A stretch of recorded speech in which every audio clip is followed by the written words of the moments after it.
கர்த்தருக்கு பிரியமான சகோதர சகோதரிகளே, இந்த நாள் வாக்குத்தத்த வசனங்களை 2 பேதுரு 1வது அதிகாரத்தில் 2 படிக்கலாம்.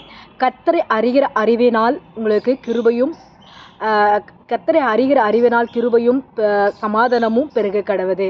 இந்த நாள் சொல்லப்பட்டிருக்குது. இயேசு கிறிஸ்துவனுடைய பிள்ளைகளே, ஆண்டவர் நீங்கள் இந்த நாள் கேட்குற ஒவ்வொரு சகோதரனும் சகோதரிகளுக்கும் ஆண்டவர் கொடுக்குற ஒரு நற்செய்தி என்னன்னு சொல்லி பார்த்தா, கர்த்தராகிய தேவனை அறிகிற அறிவினால் உங்களுக்கு கிருபையும் சமாதானமும் பெருக கடவுது அப்படின்னு சொல்லி பார்த்தா, நம்மளுக்கு என்ன பண்ணப்பட்டது? நம் தேவனை அறிகிற அறிவினால தான் நம்மளுக்கு சமாதானம் கிடைக்கும். இப்போ நம்மளோட பிள்ளைங்கள் என்ன பண்ணுறாங்க? நம்ம இடத்துல நல்லா நெருங்கி வந்து நம்ம இடத்துல அன்பாக பேசும்போது அவங்க தேவைகள் எல்லாம் நம்ம கொடுக்குறோம் இல்லைவா? அவங்களுக்கு தேவையானது நம்ம பிள்ளைக்கு இது தேவை, சட்டை தேவை, துணி தேவை, அதுக்கு சாப்பாடு தேவை, படிப்புக்கு செலவுக்கு தேவை அப்படின்னு சொல்லிட்டு நம்ம என்ன பண்ணுறோம்? அந்த பிள்ளைகளுக்கு நம்ம கொடுக்குறோம். அப்போ நம்ம என்ன பண்ணோம்? நம்ம மாமுஸ்மான பிள்ளை நம்ம என்ன பண்ணணும்? நம்ம ஒரு தாயை ஒரு தகப்பனும் நம்மளோட பிள்ளைங்களுக்கு கொடுக்கணும்னு அது நம்ம இடத்துல பேசும்போது நம்ம கொடுக்கணும்னு அந்த எண்ணம் வருது இல்லையா? அதனால தான் இங்கே இயேசு கிறிஸ்துவானவர் சொல்லுகிறாரு, கர்த்தராக இயேசு கிறிஸ்துவின் நீங்கள் அறிகிற அறிவினால் உங்களுக்கு கிருபையும் சமாதானமும் பெருக கடவுது. நம்ம மாமஸ்மான நம்ம என்ன பண்ணோம்? நம்மளோட பிள்ளைங்க, நம்மளோட அக்கா தங்கச்சிங்க, நம்ம அண்ணன் தம்பிங்க நம்மள இடத்துல பேசுனா பழகுனா நம்ம அவங்களுக்கு உதவி செய்யணும்னு சொல்லி நம்ம தோணுறோம். அந்த திங்க் நம்மளோட மனத்தில் வருது. ஆனாலும் இந்த உலகத்தையே சிருஷ்டித்த கர்த்தர் அவரு சாயலாக நம்மளை உருவாக்கியிருக்கிறாரு. அப்போ அவர் என்ன நினைக்கிறாரு?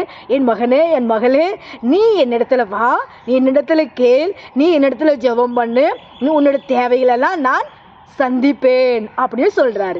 இந்த நாள் நம்ம என்ன நினைக்கிறோம்? கடவுள் நம்மளுக்கு ஒன்றுமே பார்க்க மாட்டேங்கிறாரு, நம்மளுக்கு கண்ணு திறந்தே பார்க்க மாட்டேங்கிறாரு, கர்த்தர் நம்மளுடைய வார்த்தைகளுக்கு செவியே கொடுக்க மாட்டேங்கிறாரு, நம்மளுக்கு மட்டும்தான் உதவியே செய்ய மாட்டேங்கிறாரு, உலகத்துக்கு எல்லாத்துக்கும் செய்கிறாரு அப்படின்னு சொல்லி நம்ம என்ன பண்ணுவோம்? நம்மளுக்குள்ள ஒரு சிந்தை வரும், ஒரு மைண்டில் ஒரு யோசனை வரும்.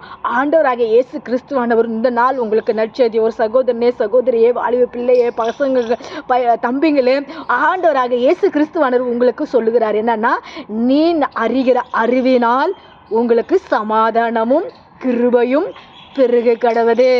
நம்ம என்ன பண்ணணும்? இயேசு கிறிஸ்து இந்த உலகத்தையே சிருஷ்டித்தார், கடவுள்னு ஒருத்தர் இருக்கிறார், அவரு நம்மளுக்கு எல்லாத்தையும் போஷிக்கிறார், நம்மளுக்கும் கொடுக்கிறார் அப்படிங்கிற அந்த அவரை நம்ம தேடணும், அவரை ஜெபிக்கணும், அவர் நாமத்துக்காக நம்ம வைராக்கியமாக வாழணும், இந்த உலகத்தில் இருக்கிற எல்லாத்தையும் ஒதுக்கி தள்ளிட்டு பரிசுத்தமாக வாழணும் அப்படி ஒரு சிந்தை நம்மள மைண்டுக்குள்ளே வந்ததுன்னா ஆட்டோமேட்டிக் நம்ம ஜெபம் பண்ண முடியும், ஆண்டவரை தேட முடியும், சபைக்கு வர முடியும். அப்படி வருகும்போது பெரிய காரியத்தை நம்மளுக்கு செய்கிறாராம், பெரிய அற்புதங்களை நம்மளுக்கு அவர் செய்கிறாராம். அப்போ செய்கிற கர்த்தரை நம்ம என்ன பண்ணணும்?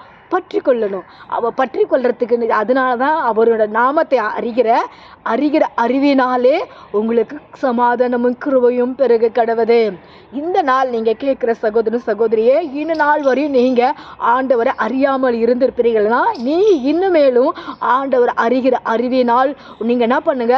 உங்களுக்கு அறியும் போது சமாதானம் ஆண்டவர் என்ன பண்ண கிருபையும் பெருக பண்ணுவார், உன் தேவைகளை சந்திப்பார், உங்களுக்கு ஒரு வாழ்க்கையில் வருகிற எல்லா போராட்டங்களையும் மாற்றுவார், வருகிற எல்லா கஷ்டங்களையும் மாற்றுவார்.